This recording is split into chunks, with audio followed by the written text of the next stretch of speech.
And they don't have to accept an LGBTQ identity to treat their child with respect or require other family members to be respectful of that child.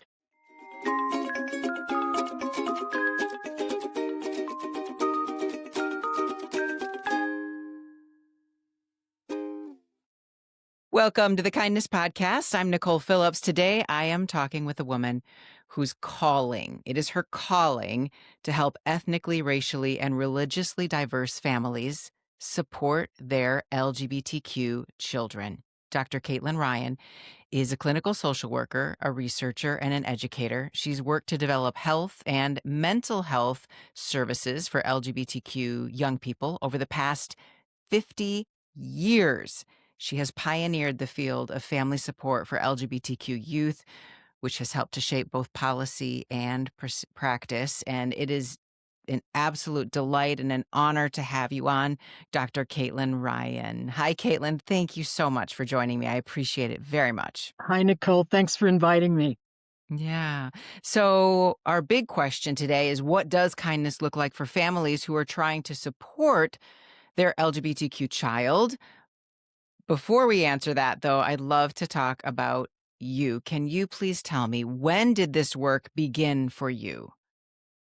When I was a teenager in the 1960s, I volunteered in the war on poverty and I worked in poor rural communities and in particular around health issues. And I saw the incredible exclusion and privation that, families were struggling with.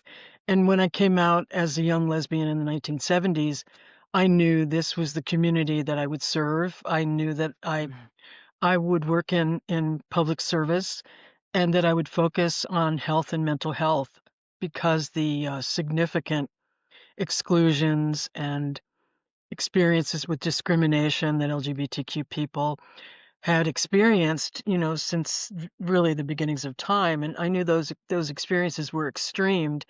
And I worked across systems of care with children, adolescents, and families and young adults from really diverse backgrounds. And that was my focus, and it has been ever since. Hmm. So, you have a personal connection. Have you felt discrimination? Had that ever played into it? It does, and we could spend, a good half hour of our 30 minutes Just talking about that, right? just talking about that. Mm. Absolutely, it is a common experience for many, many people, and I certainly saw it in everybody that I worked with. Yeah. Yeah. 'Cause 50 years is a long time to do anything. You have to, I would think, somewhere along the way feel like this is what you were meant to do, or you wouldn't put yourself in this arena day after day after day.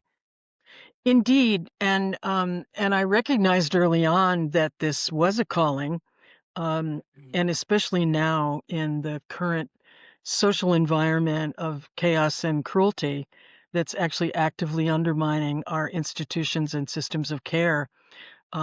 It's really just deepened my commitment over all these years. But by the 1970s, I had seen the profound needs of LGBTQ people, especially in health and mental health services. And in 1980, I was sent to Atlanta to do my clinical training as a clinical social worker at the very beginning of the AIDS pandemic. And the community knew that I had done early LGBTQ health work. And I was asked to help start the first AIDS organization in the South, Aid Atlanta, which I did. And at that time, all across, the cultures and communities and countries, families were not involved in the lives of LGBTQ people. They were actively excluded because they were all seen as rejecting and incapable of learning to support LGBTQ people. So part of my work with Aid Atlanta, because people who were diagnosed with AIDS died within a really short period of time, Mm. sometimes within days, I would meet the families of young gay and bisexual men who would come from across the South to the big city, and they'd come from little cities and towns, and they knew their son as coming home once a year, maybe for a holiday. They knew nothing about their lives. They didn't know that they were gay or bisexual and that they had AIDS, and they didn't know that they were coming to their deathbeds. And so what I saw was a very extraordinary experience of families being devastated, very diverse families, families of faith, families that you might have expected would have rejected, these young people. But they would have done anything to try to change the future, and it was too late. So I saw Mm. something very different. I saw through a very different window, and that was really a deeply moving experience. And I made a commitment that I would do the first research on LGBTQ young people and develop a family support model. But that was 45 years ago, and it took 20 years to um, put some infrastructure in place so that I could actually carry out that work. So you started the Family Acceptance Project in 2002. What were some of the health risks that you saw a need to help fix when it came to families rejecting? Because there's a correlation between family rejection and health risks, correct? Exactly, and that's what our research showed. But before we even got to that, a major factor intervened. So in 1980, we began to see the emergence of the personal computer and then the internet, and then widespread access to information about LGBTQ lives and the really horrendous stereotypes that were only known about LGBTQ people in the past began to change because people could show real life experiences and they could show celebrities coming out or sports figures having LGBTQ children and supporting and affirming them. So we began to see not only changes in the self experiences of LGBTQ people, but they were coming out at much younger ages. So the Mm. families that were, struggling with adults in the past, now the issue was children and adolescents. And there has been about 80 years of research on sexual orientation and gender identity, and the research typically was on risk, and it looked at LGBTQ youth as being at much higher risk for depression, suicidality, substance misuse, bullying, for being placed in the foster care system compared with non LGBTQ peers. And this includes a 4 to 6 times greater likelihood of attempted suicide and being twice as likely in the past year to report persistent feelings of sadness or hopelessness Mm. compared with non LGBTQ peers. And this is not because of who they are, but it's because of how other people respond to them. And that's what our research showed. Our research showed for the first time that one, families engaged in a wide range of behaviors to respond to their children's LGBTQ identity, and they could see that from early ages in terms of children who were gender diverse, for example, in early childhood, as Mm. well as young people that they would suspect or come to learn identified as gay or transgender. And so we actually did the first research that included LGBTQ youth and their families and their caregivers. We did extensive individual interviews about their lives. We studied families from urban, rural, suburban, farm worker communities um, in English and Spanish, and looked at all aspects of what happened when the families learned about that young person's identity, and also about, the family constellation, their culture, their religious beliefs and values, their lived experiences, and we identified over 100 specific behaviors that parents and caregivers use to respond to their LGBTQ children. Half of those behaviors were rejecting, and half were supportive and affirming. And we found that rejecting behaviors are common across cultures, and they include all of these behaviors were focused on trying to change, prevent, deny, minimize that child's LGBTQ identity or gender expression. And this includes behaviors like not letting them have an LGBTQ friend, Mm. pressuring them to be more or less masculine or feminine, not allowing them to participate in an LGBTQ support group or school diversity club, or blaming them when others mistreated them because of who they were. And we found that these family rejecting behaviors that young people experienced when they were younger affected their risk and well-being. So with a lot of these family rejecting behaviors, and remember there were almost 50 of them, Youth were experiencing a more than 8 times greater likelihood of attempted suicide, or a nearly 6 times greater likelihood of reporting high levels of depression, or more than 3 times as likely to use illegal drugs or put themselves at high risk for HIV. But we also found that those family supportive or affirming or accepting behaviors could help protect against risk and promote well-being. So we began to see that not only did families have a profound and powerful impact on their children's well-being and their future, also on the family, and that meant that we could do something, that we could help families learn to support their LGBTQ children so they didn't have to be excluded from the lives of LGBTQ young Mhm. people because they would put them at risk. We could engage them, we could involve them, we could teach them and help them learn to support their LGBTQ children and do that as our work does in the context of their cultural world and their faith traditions. And that's a really, really important part of this work, and I think it's a unique part of what we do with the Family Acceptance Project. And the work that you do, the research you've done is deep.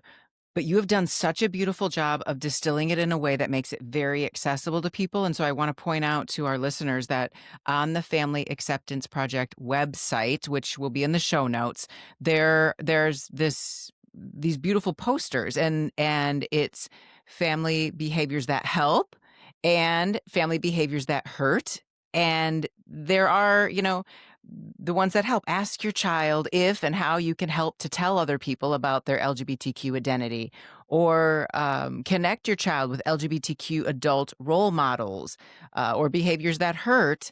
Telling your child that being LGBTQ is just a phase, or using religion to reject sexual orientation, gender expression. But I have to ask in the middle of that, because one of those reminded me that this just a phase. I think there's a lot of confusion for families, and I think it's not that none of us want to love our I think parents want to love their children well, but for I would imagine someone from a cultural perspective or a religious perspective could also say, "I am trying to save my child Yes. from" Mhm. fill in the blank, either shame within the culture, rejection within the culture, violence within the culture, or eternal damnation in some cases. How do you respond to that? That's a curveball question, I know, but can you speak to No, that? it's a very basic question. Well, families don't want to intentionally hurt their children. They Right. want their children to be happy and healthy, and in all the years I've been doing this work, and I've worked with thousands of LGBTQ kids, I've seen hardly any parents that really wanted to kill their children.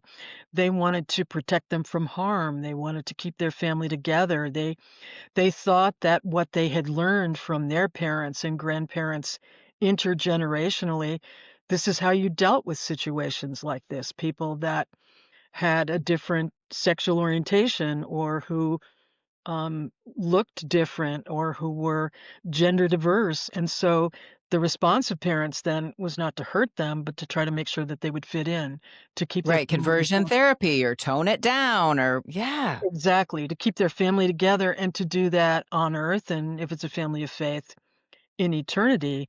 So when parents or caregivers are struggling um, with a child's identity, they are then going to engage in behaviors that they think are going to, prevent or minimize that child's difference so they don't stick out. They want to help them have a good life. No one had studied LGBTQ youth and families before. They had studied LGBTQ youth, certainly, and adults, so nobody knew the family dynamics, and no one had identified specific behaviors that impacted risk and well-being.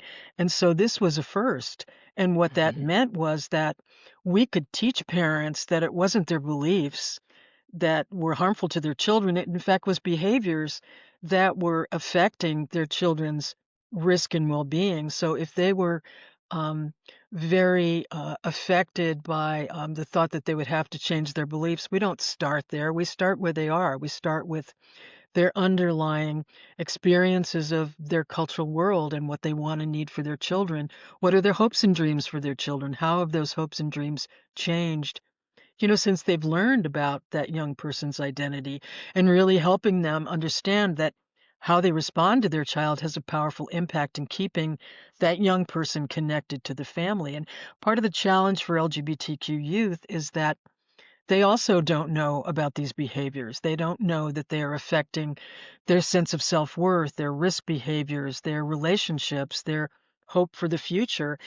And many of them think that rejecting behaviors or feeling as if your parents want to change you or prevent you from being who you are, that's the cost of staying connected to their family and their cultural world or their faith traditions.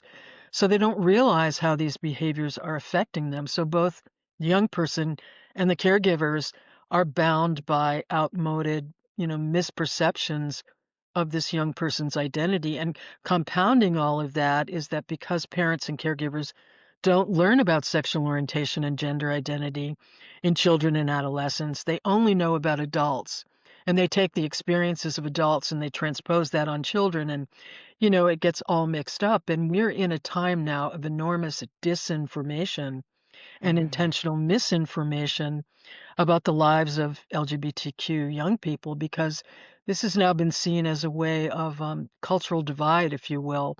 Yeah. So there's so much misinformation that parents often don't know, well, what do I do to help my child and where can I go to get accurate information? And many of them are typically, if they're struggling, are not going to go to an LGBTQ organization. But how do they find, accurate, appropriate support services in general out in the community or maybe through, their congregations. That's a challenge. Mhm. Right. Well, and especially if there's this kind of narrative that says this is a choice that your child is making, or it's a phase your child's going through, or it's something in the water right now, or because we're talking about it so much, kids are starting to think it's the cool thing to do. W- How do you? Exactly. Well, if we go back through time, we're now working, for example, we work with all families from all kinds of backgrounds, including indigenous families who are the First Nation people in our country Mhm. and many others. And if you go back to the early records from missionaries, you'll find documentation of people who were gender diverse, different sexual identities. If you go back through history, you're going to find those experiences. They were typically hidden and they weren't written about. And if you go back to early research in the 1960s on lesbian, gay, bisexual adults, you'll find that many of them knew who they were when they were very young in elementary school, but they had to hide because the price of being out was so enormous and so great. No one could be out back then. You couldn't be open about your identities, and many people lived their whole lives without telling anybody who they really were. And that, I think, everything has changed now by technology, and we're in, the middle of AI, for example. And, in 40 years, we've come light years in being able to tell the stories of LGBTQ people's lives, but it didn't get translated to the general public and to parents and families across, cultural backgrounds and religious backgrounds and different socioeconomic levels or levels of education. So many parents, especially those that don't have as much education, they lack information about what do these identities mean and what do they mean in childhood. And part of what we do, we train all across the U.S. and in other countries. We train families, providers, religious leaders, young people on, increasing family support, but also we teach them about sexual orientation and gender identity in childhood and adolescence and what that means and how to support their children because many of them believe that you can change it and the way you can change it is by these rejecting behaviors. What you're changing is your child's sense of self-worth and how they feel about Beautiful. themselves and their perception of who they are now and who they can be in the future. And it really is undermining their sense of wholeness.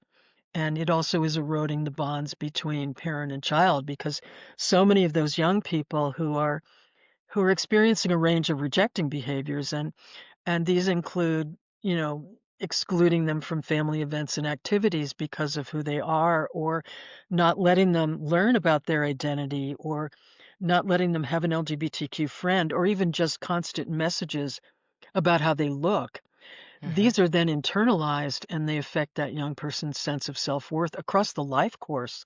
So it contributes to, high risk behaviors coping behaviors, using substances to try to mask depression or anxiety or try to fit in.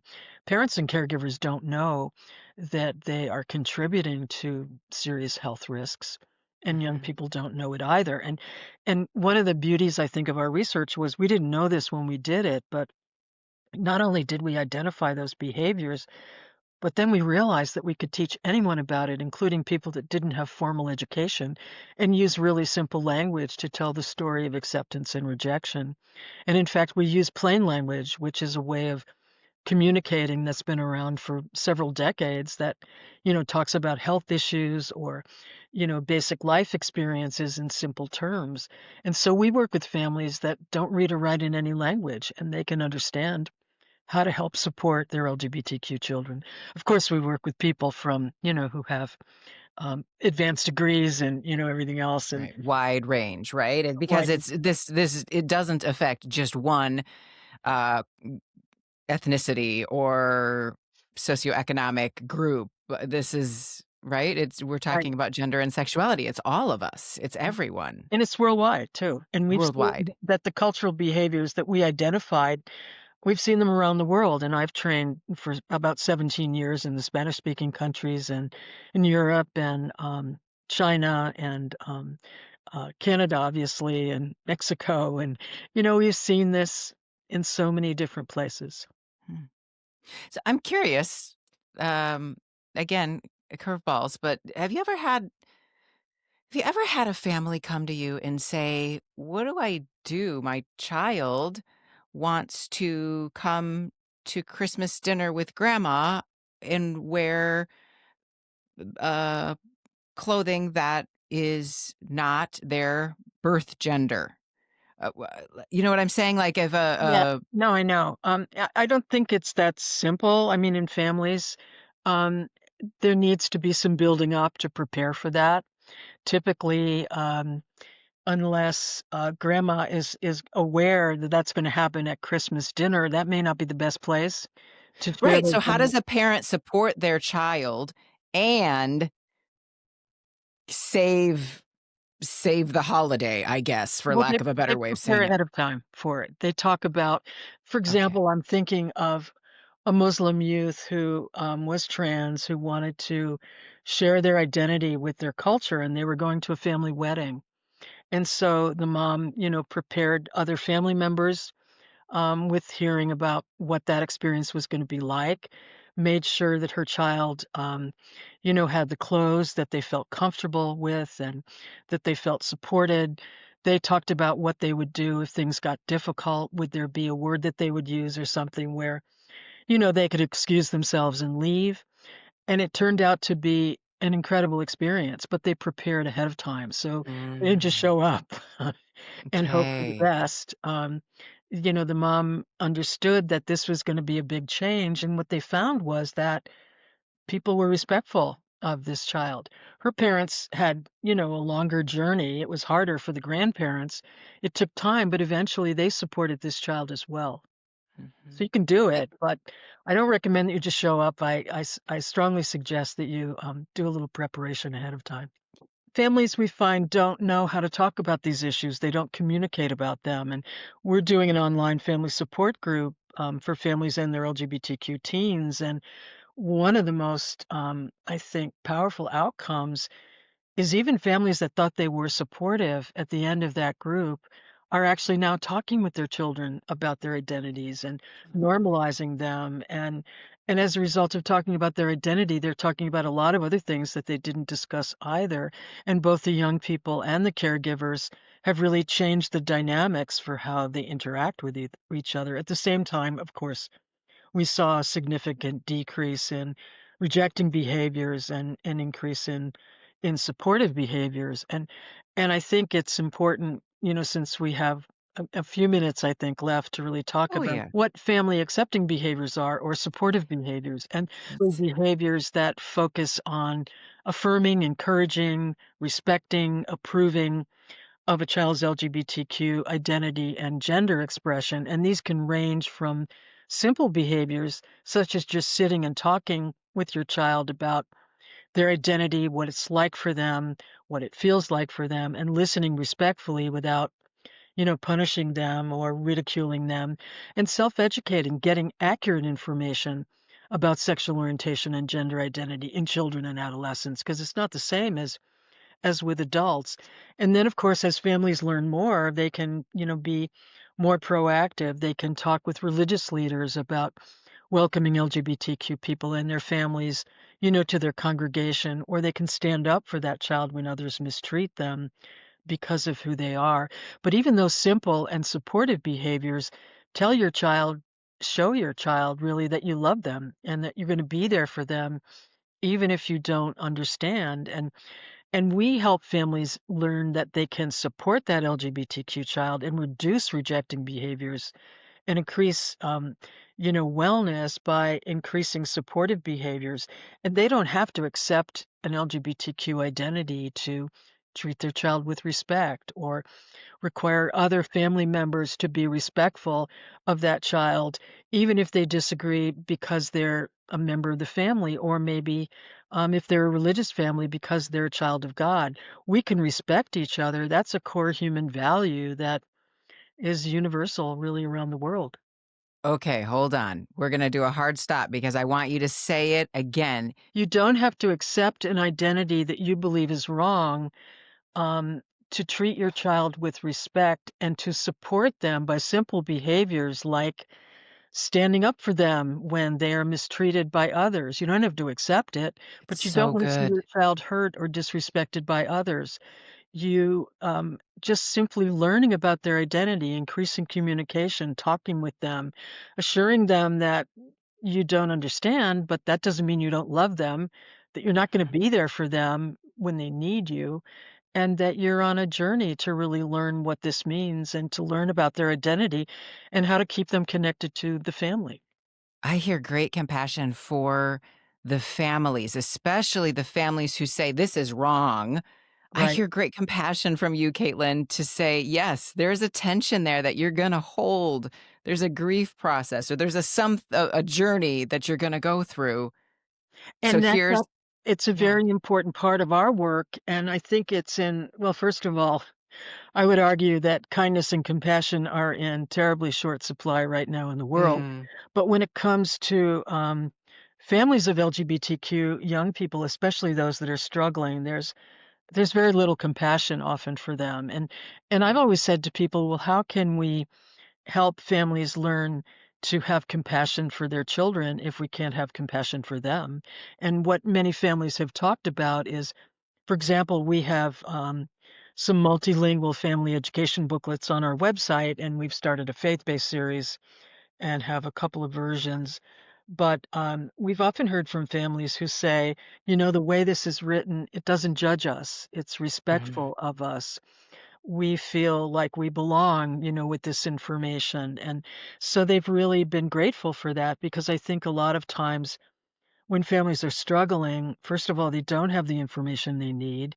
They can often be ashamed of their child or ashamed of their lack of knowledge and feel disempowered. And so it's a really important step to empower families with knowledge, information, and ways to deal with a situation that can seem out of control. Many families feel like they're losing their child to a world that they know nothing about, and it's scary and fearful. And also the kind of disinformation that's being pumped out through social media now is, I think, terrifying to a lot of families. It certainly is terrifying to LGBTQ young people. And in a recent study, for example, 90% of LGBTQ youth who participated in that survey said that they were negatively affected by the caustic, corrosive social media messaging, the disinformation about their lives, and it's increasing anxiety for young people and families. This time is, I think, in all the years I've been doing this work, and I've been through many challenges with it and seen many challenges, but I've never seen an environment this hostile, not just for LGBTQ people, but for so many other people, for anybody related to diversity, communities of color, people who are differently abled, immigrants, marginalized people of all kinds. We are in it's really, I think, a cultural crisis. It's a Mhm. moral crisis, certainly, and it is, unfortunately, um, the preponderance of cruelty that's really coming at us from the top. It's radiating out to other countries as well, not just in the United States.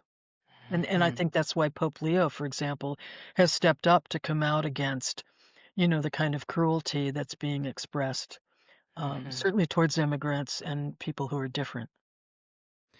So, as you say, this is the time for kindness. This is the time for compassion.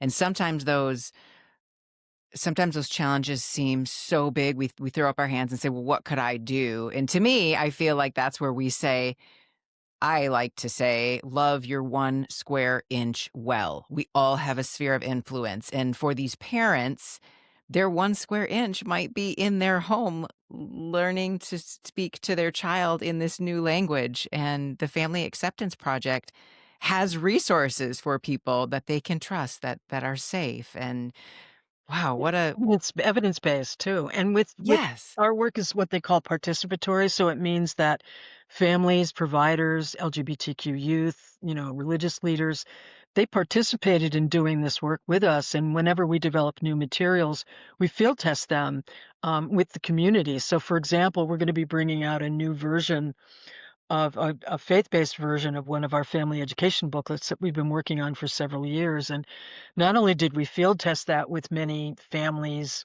pastors, young people, and others, but we also have done a survey of congregations around the US to get feedback on how, participants in that faith tradition need and respond to these kinds of materials. So getting direct feedback from the community is a really important part of the work that we do, so that it is it fits. It addresses Mhm. needs. It's not something that's being imposed from the outside. Right, imposed not imposed from the outside. The religious community is part of the community that you're speaking with and working with, and that is really impressive, and again, goes all right back to the kindness and the compassion and, bringing that into the world.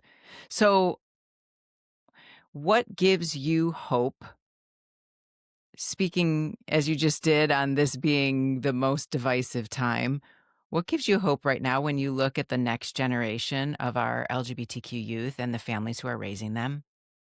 Well, I think that more parents are searching for accurate information on how to support and nurture their Mm, LGBTQ children, and I'm particularly grateful for this opportunity right now to share this information because it takes a lot to get this information out.